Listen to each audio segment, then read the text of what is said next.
Good afternoon.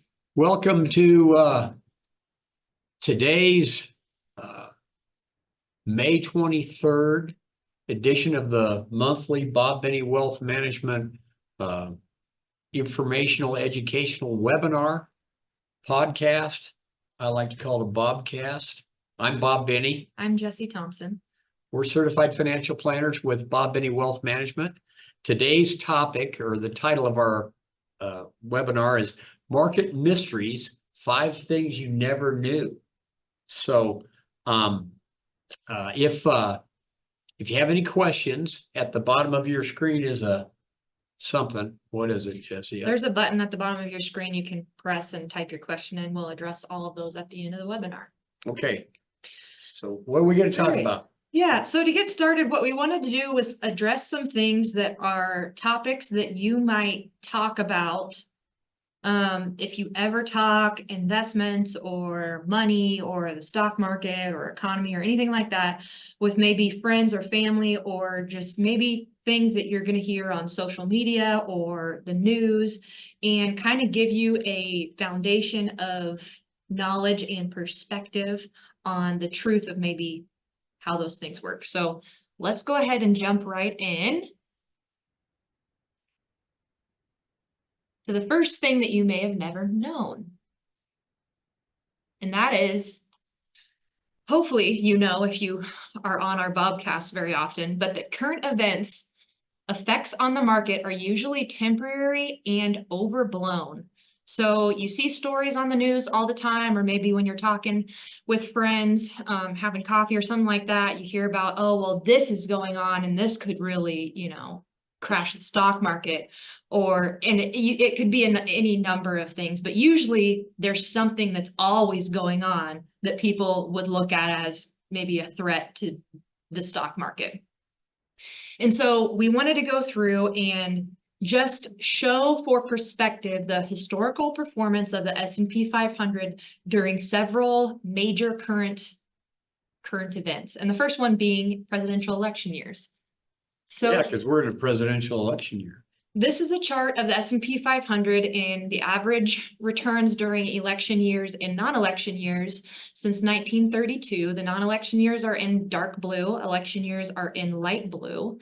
And as you can see, what the actual performance tends to be during a presidential election year is a little bit less than the average of a non-election year, but not by much. So the average of the S&P 500 during non-election years is about 10.5%, and the average performance of the S&P 500 during presidential election years is about 7.5%.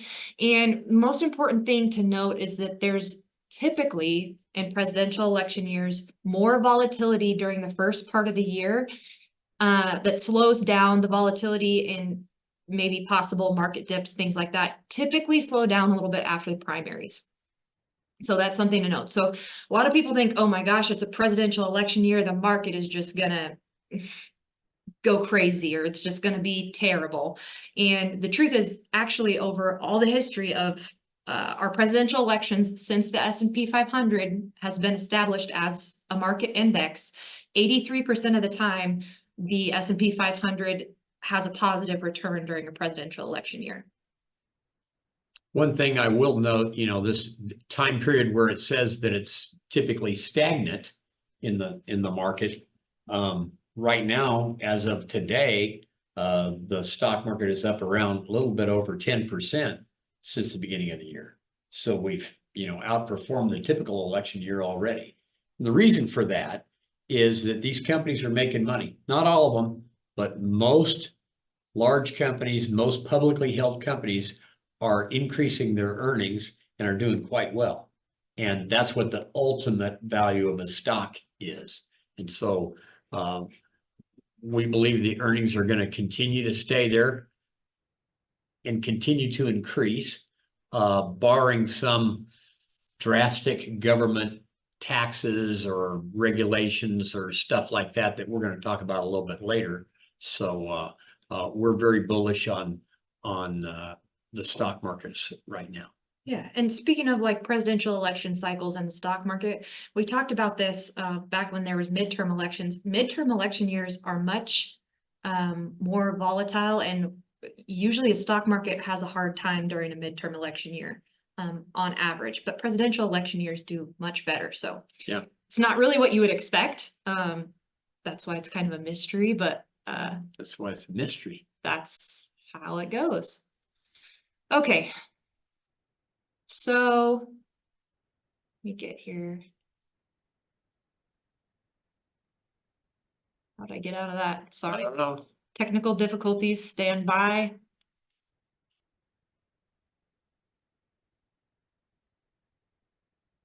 Okay. All right. Next So- slide. Next slide. The next thing we're going to talk about is how the stock market, again, we're using the S&P 500, reacts to war or world conflicts. Okay, so this is a chart that we used back when Russia invaded Ukraine, because everybody was freaking out about the stock market, and the stock market took a temporary bump. Typically, what happens when there is a world conflict or potential war, a war starting anywhere in the world, is that the stock market will take a temporary dip because there's so much uncertainty and people are fearful about how is this going to affect the United States, how, what the wide-ranging effects of the conflict might be. And then people usually calm down and the stock market usually goes back up again. It's usually just a very temporary, short-lived thing. And actually, overall, if you look at the performance of the stock market during war times, it performs slightly better than it does during non-war times. And So what causes these dips is it's fear. And not everybody, but some people, when they get, they hear the news and the news is doing what the news does, fear mongering about an impending war. Some people make investment decisions based on the emotion of fear and sell. And when you have more than normal people selling, the market dips. And then they figure out that the world isn't going to come to an end and the market goes back up, and actually, like Jesse said, typically does a little bit better during wartime periods than non-wartime periods. and all of this is brought up because of what's going on in the Middle East right now with Right. Israel. Right. So, okay. And the next current event type situation that might be something you don't expect is how the stock market performs during recessions. And this is kind of a busy chart, so I'm just going to try to summarize it the best that I can. But these are all the recessions since 1953, including 2020. And it has how long they lasted and what the stock market did during the recession, a little bit before and after the recession. Okay, so what's really interesting to note to me is that if you look at what the stock market does during recession on all these columns, the average return during recession is -1%. The amount of time a recession lasts is very short, Usually except less for than a year. 2 recessions. And the thing about people fearing how the stock market's going to perform during a recession is, I think, because they have this recession and the financial crisis still in their minds because it was not that long ago. And it was the worst one. And it was the most severe. But if you average out all of the rest of these, the stock market doesn't even have a negative return in a lot of them. If you took this one out of the picture, we wouldn't even have a negative average return. Yep. And then if you look at, 45% of the time, even with this one, the stock market has a positive return. And if you look at these average returns down here of how the stock market does before and after the recession ends, the stock market does worse in the months leading up to the recession than it actually does during the recession. And then look how well it rebounds in the months after the recession. So a recession is not a death penalty for the stock market or necessarily something to be super afraid of with the stock market.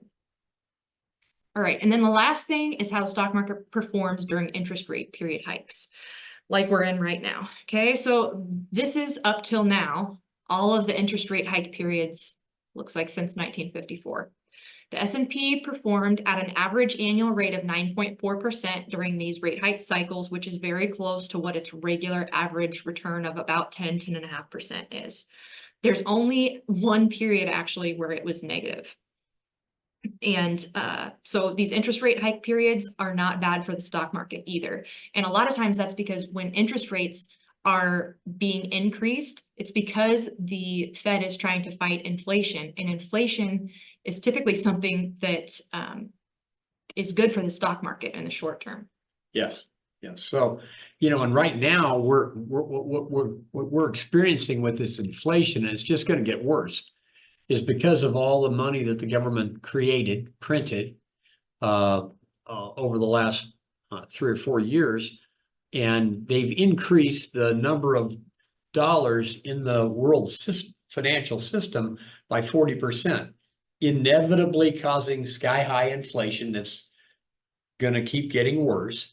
And the result of inflation, or the next consequence of that high inflation, is increased interest rates. We've seen increased interest rates over the last couple of years. There's a pause right now by the government. It's a pause because it's an election year. After the election, the presidential election, they will, I'm confident, continue to raise interest rates. And we're going to experience, I believe, we believe, the same thing that happened in the late 70s and early 80s with inflation and high interest rates, and also what the stock market did. What the stock market did in the highest 5 years of inflation, from 78 until 83, most of you watching this webinar were around like I was then. Jesse wasn't around at all. But anyway, was that the stock market outperformed its average. Stock market did 16.5% per year during those 5 years of highest inflation. And so. Yeah, and so part of why we bring this up is that every time there's a Fed meeting and interest rates, whether they're going to raise them or hold them or lower them, are being talked about, the stock market goes a little bit crazy, if you haven't already noticed. And you're going to hear a bunch of different news stories on, oh, the stock market's going down because the Fed decided to raise interest rates, or it's basically there's just going to be crazy news stories around. And the people every single time. The people that are writing the news stories are not financial experts. They're journalism. They have journalism degrees. Their job is to keep you to continue to watch the news. That's what their job is, to keep your eyes on the paper, keep your eyes on the news, keep your ears listening to the radio. They're not financial experts like Jesse and I are, and they're not professional financial advisors. So don't fall for the hype. Yep. And hopefully those things can provide you some perspective when you talk to people or see stuff on the news or social media. Man, this is just crashing on me every time. No, here we go. There you go. Sorry, wow. All right, go to the next slide, Jess. Our next thing that you may have never known is trying to avoid crashes. Market crashes hurts more often than it helps. Market timing is a mistake, not a method.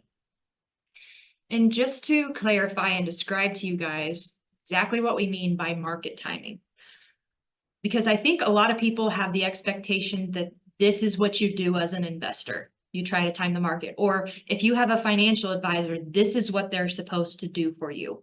But let me describe to you what it is, and then I'll tell you about why it doesn't work. So what it is trying to get out of the stock market before it dips or crashes. Sell at the top. Which nobody knows when it's going to dip or crash. That's right. And then being able to get back into it before it comes back up. So basically, you're trying to avoid the painful parts of being an investor. It doesn't work. Right.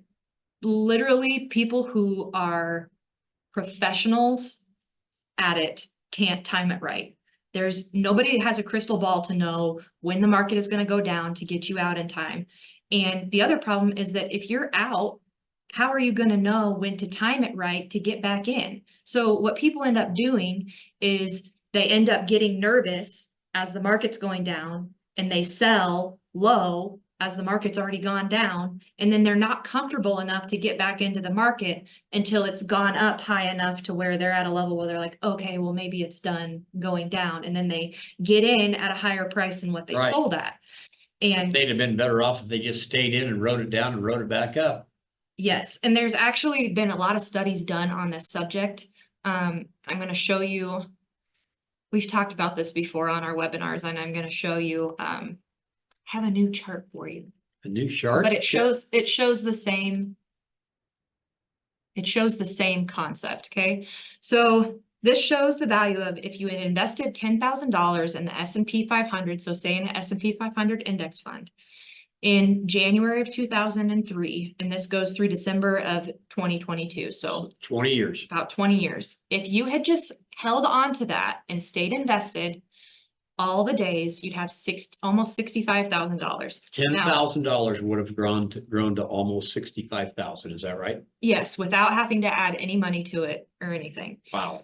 What's something that I want to bring up that's really important is we had the great financial crisis during this time, and we also had when the market went down like 37%, and then we also had COVID during this time, and the market went down about that percentage in a matter of a month. Right, month and a half. Also, so those were very scary times for people, a time where a lot of people wanted to take their money out of the stock market, and a lot of people did, which was a mistake. Now, if you had initially invested this money and taken it out and missed 10 of the best days in the stock market, your return would be less than half of what it was if you would have just stayed invested. Less than $30,000. Now, the important thing about the 10 best days in the market are a lot of times the best days of the stock market are piggybacked right next to the worst days of the stock market when everyone is freaked out and selling. Okay, so let's look down here at the 10 best days of the market. All of them fall in 2008, 2009, and 2020.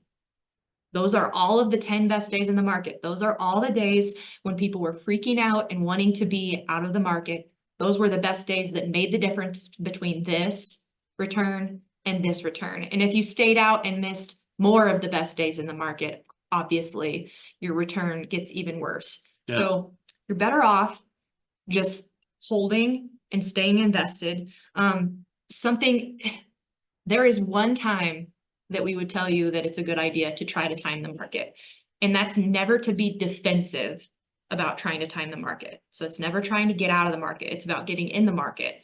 And you can try to time the market offensively if you know that everyone else is fearful. Then it's a good time if you have some cash sitting on the sidelines to buy. That's like the Warren Buffett strategy that you hear about. That's the only time that it's good to time the market. Yeah. He says to be greedy when others are fearful. Or something like that. Yeah, I think that's it.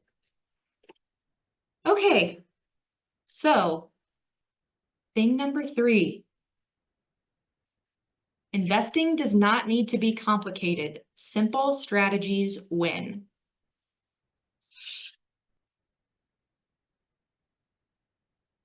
You can fully diversify a portfolio from the risk of any specific company just with 4 or 5 different funds, mutual funds or ETF, exchange traded funds. Baskets of companies. Baskets of companies. And there's active versus passive investing. And what we mean by that are active versus passive funds. And so an actively managed mutual fund is one where there's a excuse me, a mutual fund manager or management teams that are trying to pick the winners and losers of companies and buying and selling and doing that all the time, incurring trading costs for one. But the big thing that we found out, I don't know, several years ago, over a decade ago, is that these actively managed funds, actually, most of them don't do as well as the indexes.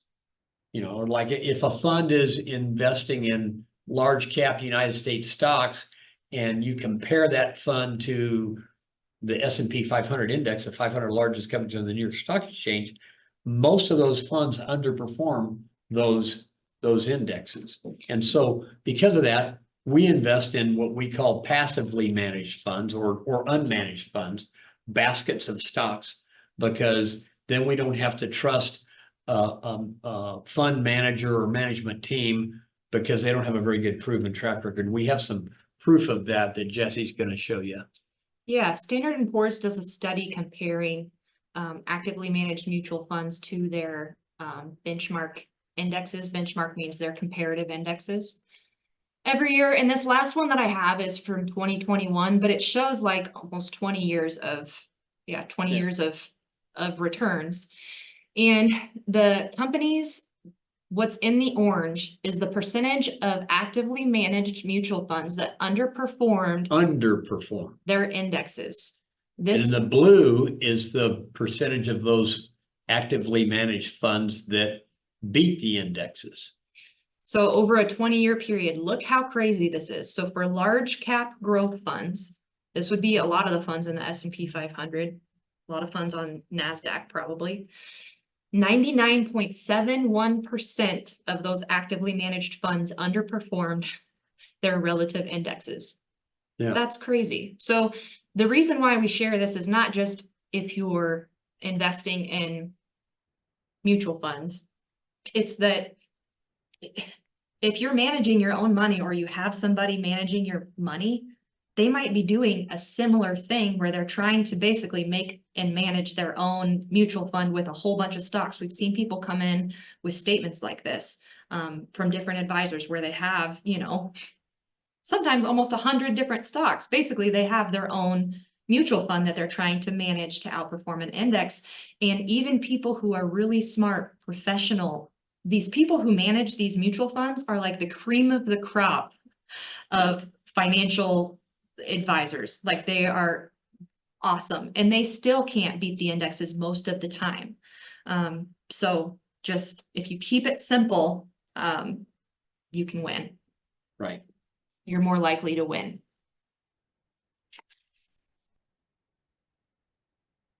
All right.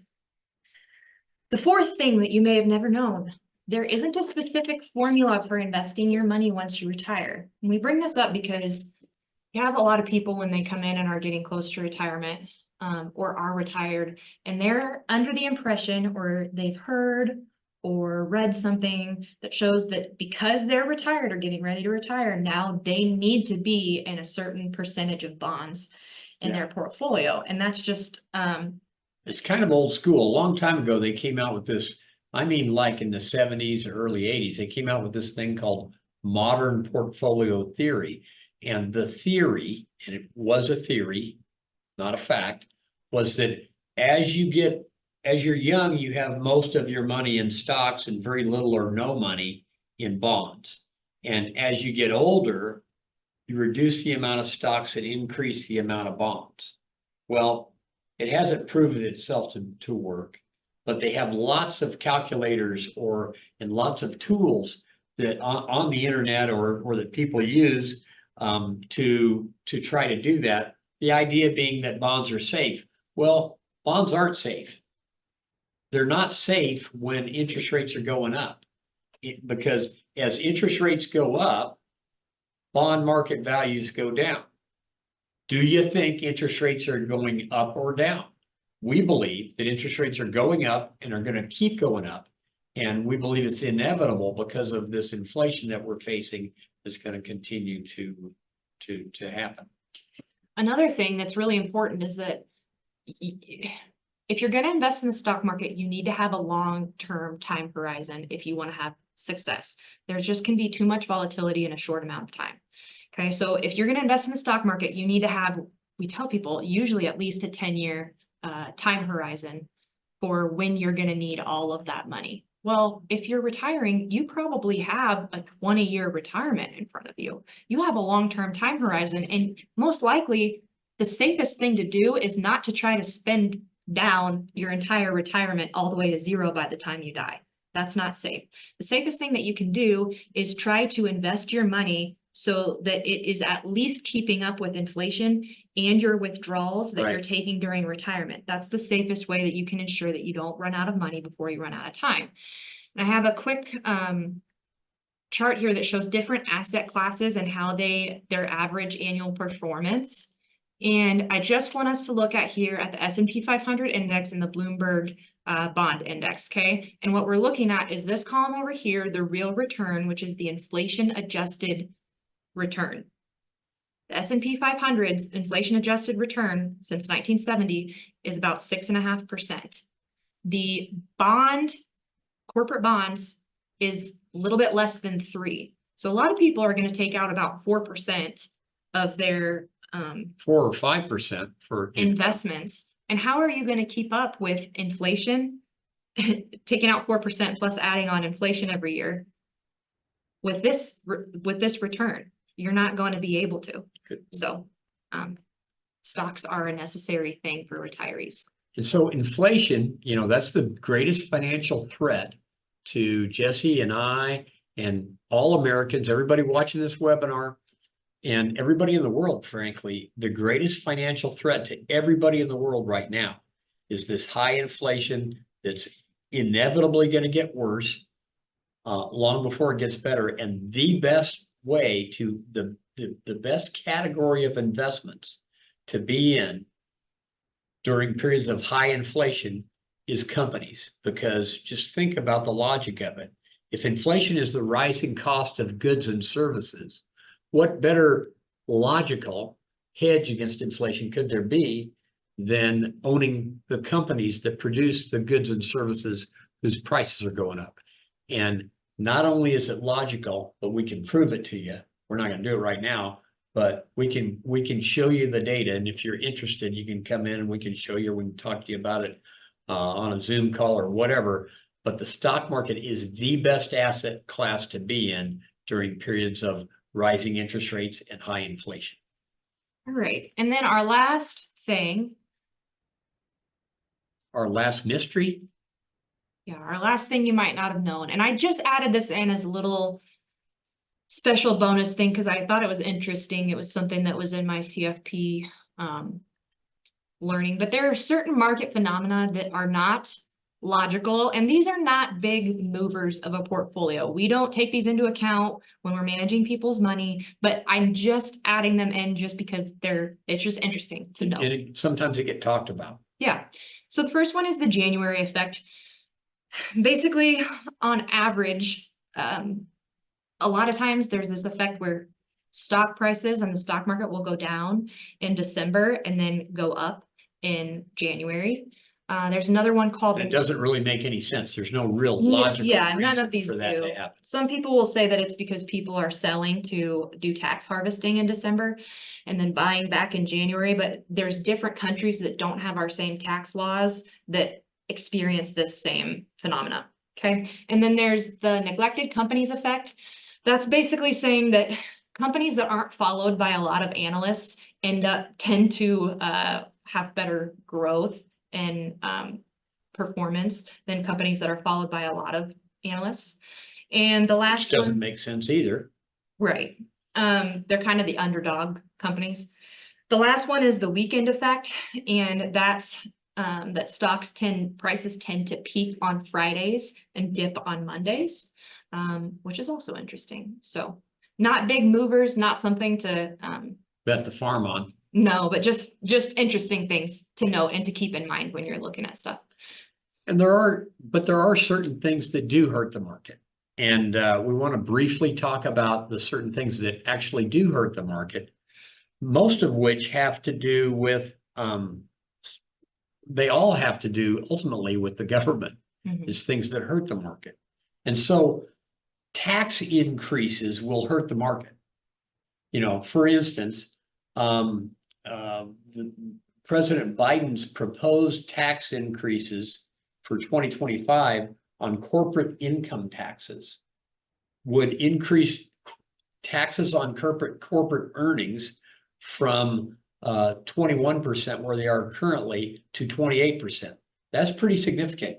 When taxes are increased on companies, that's a cost that reduces profit.